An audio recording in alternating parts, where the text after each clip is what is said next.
অবশেষে যুদ্ধবিরতিতে সম্মত হয়েছে ইউক্রেন।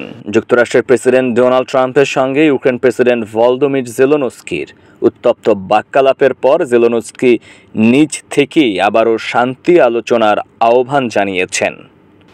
সৌদি আরবের জেদ্দায় অনুষ্ঠিত যুক্তরাষ্ট্র ইউক্রেন শান্তি আলোচনায় 30 দিনের যুদ্ধবিরতির প্রস্তাবে রাজি হয়েছে ইউক্রেন। জেলেনস্কির যুদ্ধ না থামানোর মনোভাবের কারণে ট্রাম্প সরকার ইউক্রেনকে সামরিক সহায়তা বন্ধ করে দেওয়ার সিদ্ধান্ত নেয়। এবার যুদ্ধবিরতিতে রাজি হওয়ায় এসব সহায়তা আবারও পুনর্বহালের কথা জানিয়েছে ওয়াশিংটন। যুক্তরাষ্ট্রের পররাষ্ট্রমন্ত্রী মার্কো রুবিও বলেন, ওয়াশিংটনের সাময়িক যুদ্ধবিরতির প্রস্তাবে কিয়েভ সম্মত হয়েছে। একই প্রস্তাব মস্কোকেও দেওয়া হবে। এছাড়া ইউক্রেনও যুদ্ধ বন্ধ করে শান্তি আলোচনায় বসতে প্রস্তুত রয়েছে।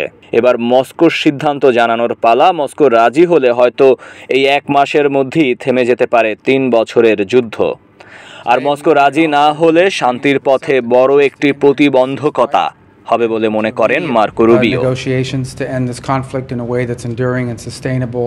And accounts for their interests, their security, their ability to prosper as a nation. এ বিষয়ে ট্রাম্প প্রশাসনের জাতীয় নিরাপত্তা উপদেষ্টা মাইক ওয়ালস জানান, ইউক্রেনে যুদ্ধ বন্ধ করে শান্তি আলোচনায় বসতে ট্রাম্পের সঙ্গে কিয়েভ একমত বলে নিশ্চিত করেছেন দেশটির কর্মকর্তারা।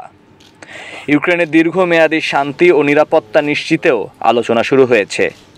চলমান এই উত্তেজনার মধ্যে জেদ্দার এই বৈঠক ইউক্রেনের জন্য কিছুটা হলেও স্বস্তিদায়ক বলে মনে করছেন বিশেষজ্ঞরা।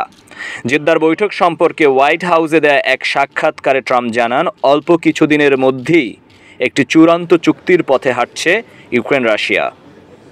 As a result of that, and I think as a result of this positive step forward, the president has decided to lift the pause on aid and on our security assistance to Ukraine going forward, and that's effective immediately.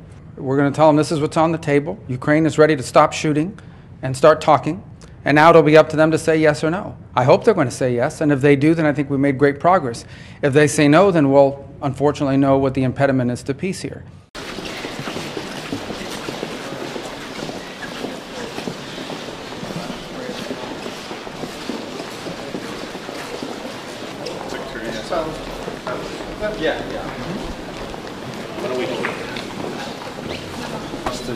Scroll.